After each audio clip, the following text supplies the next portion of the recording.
Além de escritor, teatrólogo, historiador, professor até, pesquisador, Adolfo Bernardo Schneider também exerceu o papel de cronista. Na realidade, talvez o papel de cronista tenha sido a sua maior função, contribuindo com o registro histórico do tempo que foi se esquecendo pelo caminho da Joinville colonial, da Joinville em construção, da Joinville com ruas de pedra, da Joinville com ruas de terra, da Joinville onde se criavam porcos e galinhas no quintal de casa. Nos dias 7, 14 e 21 de dezembro de 1958, foi publicado no jornal A Notícia a crônica A Dona Felicidade, publicada em 3 fascículos, 7, 14 e 21 de dezembro, e que Adolfo Bernardo Schneider transformou num pequeno livreto, não um livro, um livreto, um encarte que eu tenho em mãos e que vou compartilhar com vocês. Mas fica o convite, se quiserem conhecer a história de Joinville, muitas delas estão nas crônicas de Adolfo Bernardo Schneider.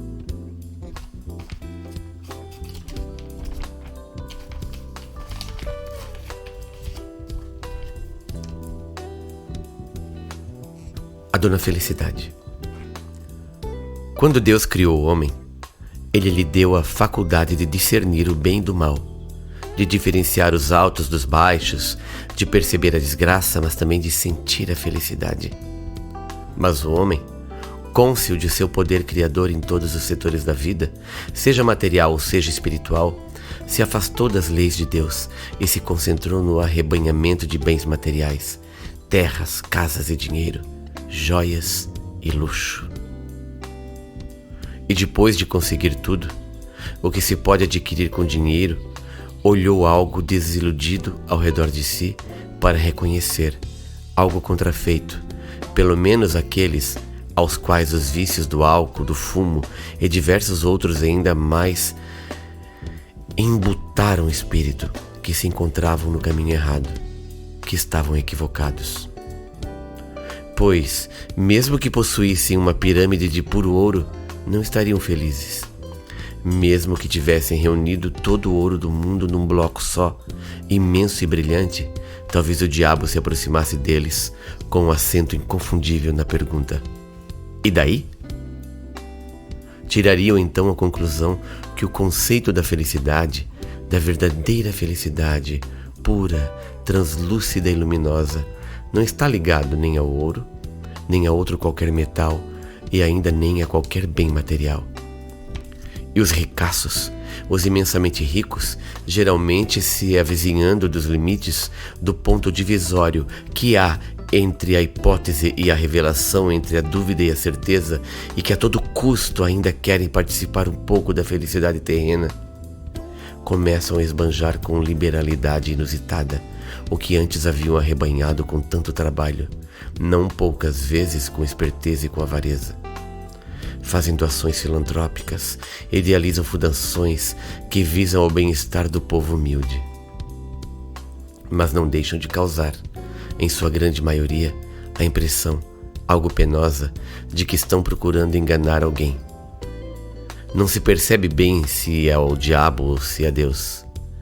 Todas as portas se lhes abriram com dinheiro, porque não conseguirão abrir também essas últimas, a mais importante? Porque oferecer felicidade ao próximo, mesmo que seja desconhecido, dar ao humilde sem esperar pago, é um dos métodos de se conhecer a felicidade. Aristóteles, um dos grandes pensadores da antiguidade, que viveu na idade denominada Áurea, definiu a felicidade da seguinte maneira breve: a felicidade consiste em fazer o bem. Tem razão, mas não é só isso. Um domingo destes, fazendo um sol bonito, saí na parte da manhã à procura da felicidade. Sabemos todos que se trata de uma senhora esquiva, que aparece tão inesperadamente, assim como se some quando menos o esperamos ou a esperamos. Os homens mais sábios deste mundo de Nosso Senhor já perderam horas, dias e, para que não dizê-lo com franqueza, anos de sua preciosa vida, matutando sobre o que seja realmente a felicidade. Homens e mulheres de todas as idades, consultados a respeito, já deram respostas as mais divergentes entre si. Da mesma forma como divergem entre si as respostas dadas pelos macróbios, revelando as causas de sua longevidade. Vamos, pois, focalizar uma vez mais de perto a felicidade. Passeando pelas ruas ensolaradas, à procura da felicidade, observa uma criança brincar sobre a calçada. Filha de mais pobres, a mãe carinhosa lhe fez uma boneca de pano. Encheu de estopa um pedaço de meia. A bonequinha, assim, improvisada, não tem braços nem pernas.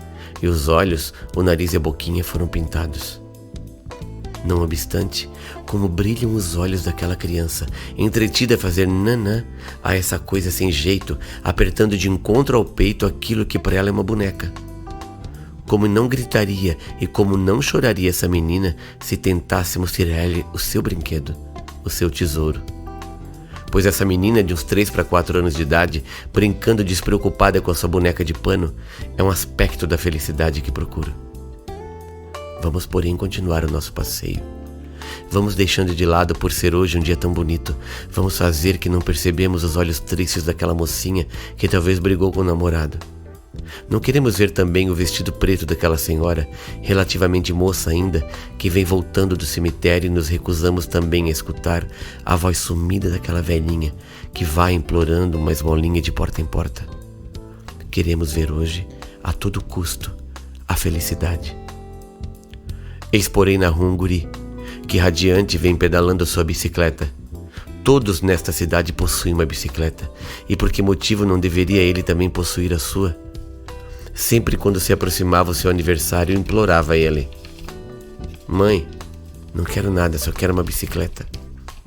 Até que finalmente havia recebido uma de presente, e como era novinha e bonita, não creio que houvesse naquele dia em Joinville um semblante mais radiante e feliz. A felicidade é algo abstrato e impalpável.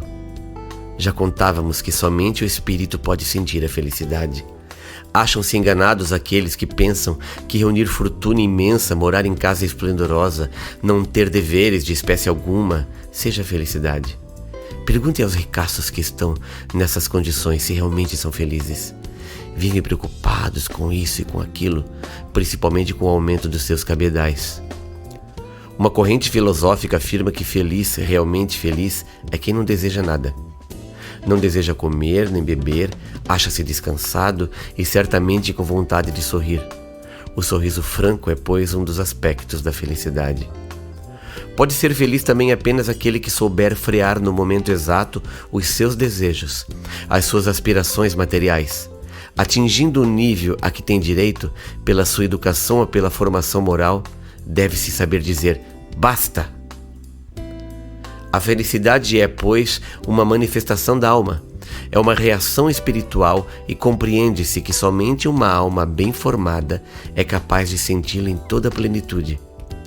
Na realidade, desde que nascemos, nadamos todos em um mar de felicidade. Infelizmente, porém, perdemos a faculdade de perceber esta felicidade em suas múltiplas manifestações, em suas variações, suas nuances.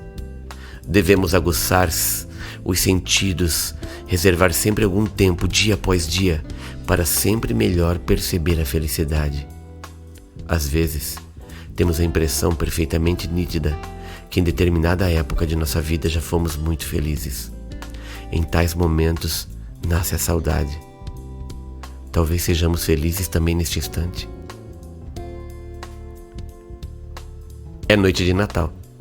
A Mariazinha exulta de alegria incontida. Papai Noel lhe trouxera uma boneca. "Mãe, igualzinha que eu sempre pedi à senhora." Dá-lhe o nome. Faz ela naná, brinca até cansar. Chegada a hora de recolher ao berço, um sussurro aos ouvidos de sua mãe: "Mãe, a senhora deixa eu levar a boneca comigo pra cama, deixa?" "Leva, fininha. Leva, querida." A doce inocência, que para nós adultos é o período mais feliz da nossa vida, assim mesmo oferece pontos ainda mais altos.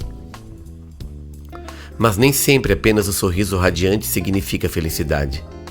Nas raras vezes, esta se manifesta de uma maneira bem diferente e inesperada. O pranto copioso derramado pela mãezinha ao abraçar o seu filho querido após longa ausência e sabendo-se em perigo é bem uma mostra da felicidade das mais intensas. Onde estivesse meu filho? Estive em Monte Castelo, mamãe. Oh, mas não deve chorar, mãezinha querida. É chorar de alegria e de felicidade, meu filho. Outras vezes é a simples presença, um olhar, um aperto de mão. Por que sorris assim, querida? Sinto-me muito feliz. Posso saber o motivo? É porque você está comigo. Mas há oportunidades raríssimas como esta. Lá fora chove torrencialmente e faz frio. O protagonista entra e fecha apressadamente a porta. Senta aqui, querido. Está bem. Mas por que ficas ajoelhada aos meus pés? Vou tirar os teus sapatos que estão encharcados. E depois aguentarei os teus pés no meu regaço. Quero segurá-los com as mãos até estarem quentes. E depois, tu sabes, querido, quem ainda não sentiu essa onda de felicidade a se propagar como uma torrente de calor dos pés à cabeça, é porque ainda não viveu. Marco Aurélio, que sucedeu ao truculento Nero no trono imperial de Roma, não era cristão. Possuía, porém, não obstante, uma alma abençoada pela luz divina. Assim como o melhor cristão dos nossos dias, ele procurava praticar todo dia uma ação boa. Se chegava à noite sem ter conseguido realizar o teu intento, ele dizia: mais um dia perdido de minha vida. Sentia-se satisfeito e feliz apenas quando podia minorar o sofrimento de algum mal-afortunado. Comparando a felicidade a um diamante da mais pura água que todos sempre trazemos conosco, dia e noite, e lapidado pela providência em 1000 facetas, que todos brilham e brilham dentro de si, bem que às vezes apenas por momentos, dependendo somente do ângulo de inflexão da luz do nosso espírito sensível. Nessas vezes, em algumas vezes, tive a oportunidade de observar, inesperadamente, uma dessas 1000 facetas, mas que emitia um brilho dos mais intensos. Já faz algum tempo, o destino, ou se o quiserem, a divina providência me fez visitar, em companhia de minha família, uma escola primária dirigida por religiosas. Não há certamente necessidade de declinar o nome da localidade. Adianto, porém, que foi Serra Acima. Não professo a religião católica, mas o que importa? Obtive a minha educação em um internato católico e sei que nosso Deus é só um e que é sinônimo de bondade, de amor e de justiça. Os dogmas religiosos são coisas do nosso envolvimento político com o que pode ser divino. Por ser dia de festa religiosa, que é lembrado de igual forma por todos os cristãos, inclusive por aqueles que denominam-se erroneamente de protestantes, e convidados especialmente, eu e meu pequeno povo fomos recepcionados cordialmente pelas irmãs, tendo à frente a diretora do educandário. Foi-nos mostrada com solicitude toda a casa, um imponente edifício de 4 pavimentos, de construção moderna, à prova de incêndio. Aulas espaçosas inundadas de luz, corredores amplos, no último andar os dormitórios dos alunos internos e, se não me falha a memória, no 2º pavimento, uma bonita capela. No altar a Sagrada Família, Maria Santíssima e São José, este carregando ao colo o menino Jesus. Depois, em uma sala também espaçosa, a professora de música nos surpreendeu com um variado programa de peças nacionais e estrangeiras em sua gaita pianada. Eu fui aluna de Cláudio Todisco, confessou ela sorrindo. Enquanto as canções dolentes, nascidas nas longínquas estepes russas, se alternavam com valsas vienenses, com sambas e marchinhas brasileiras e com tangos argentinos, sem querer, os meus pensamentos se distanciavam do que estava presenciando. Estava aí essa noviça, mocinha ainda, porém já envergando os trajes característicos, enchendo os ares festivos do domingo de Páscoa com melodias do folclore internacional, com os compassos eletrizantes de comparsita, com as valsas alegres de Strauss e com as nossas tão conhecidas marchinhas e sambas puramente brasileiros. Poderia ter ela talvez 25 anos. Não a perguntei pela idade, mas com certeza teria respondido com simplicidade: nós não temos mais idade. Pois estava aí essa moça que havia renunciado a tudo, que enche o coração sensível e os sonhos de todas as mocinhas, a tudo aquilo que não raras vezes as fazem esquecer mãe, pai, posição, fortuna e tudo mais. Renunciar a todas as alegrias e a todas as aventuras que a vida pode oferecer a uma mocinha, a uma mulher, vestidos bonitos, joias luminosas, o mocinho, depois seu marido, os filhos, o beijo feliz antes de dormir e de se despir, enfim, um lar feliz. E se lhe perguntasse a noviça: e os filhos? Como passará a vida sem filhos? Ela saberia responder imediatamente: filhos? Eu tê-los-ei cada ano, as dezenas. Dentro em breve tempo serão centenas, e se o bom Deus me der vida longa, terei milhares de filhos, entre meninos e meninas. E continuará talvez a falar e a explicar. E as loiras, filhos e filhas de alemães, na época que antecede ao Natal, ensinarei a cantar. E aqui ela faz um canto melodioso em alemão, que eu não vou usar cantar aqui nessa narrativa, mas que vocês podem procurar na crônica. E aos outros jamais adiantados, porque somos uma ordem francesa, ensinarei a cantar ao entardecer. E agora também ela passa a cantar uma música francesa, que fala de um tal de Jacques. Dormez-vous, dormez-vous, frère Jacques, frère Jacques. E ela disse também que saberei encher os ares de melodias e de canções infantis, e em nossos corações habitará a alegria. Eis, meu caro leitor, a faceta resplandecente do diamante ao qual aludi mais acima. Uma mocinha, renunciando a tudo, conquista a felicidade, cantando para desconhecidos que chamará de filhos. Sim, porque a renúncia também é felicidade.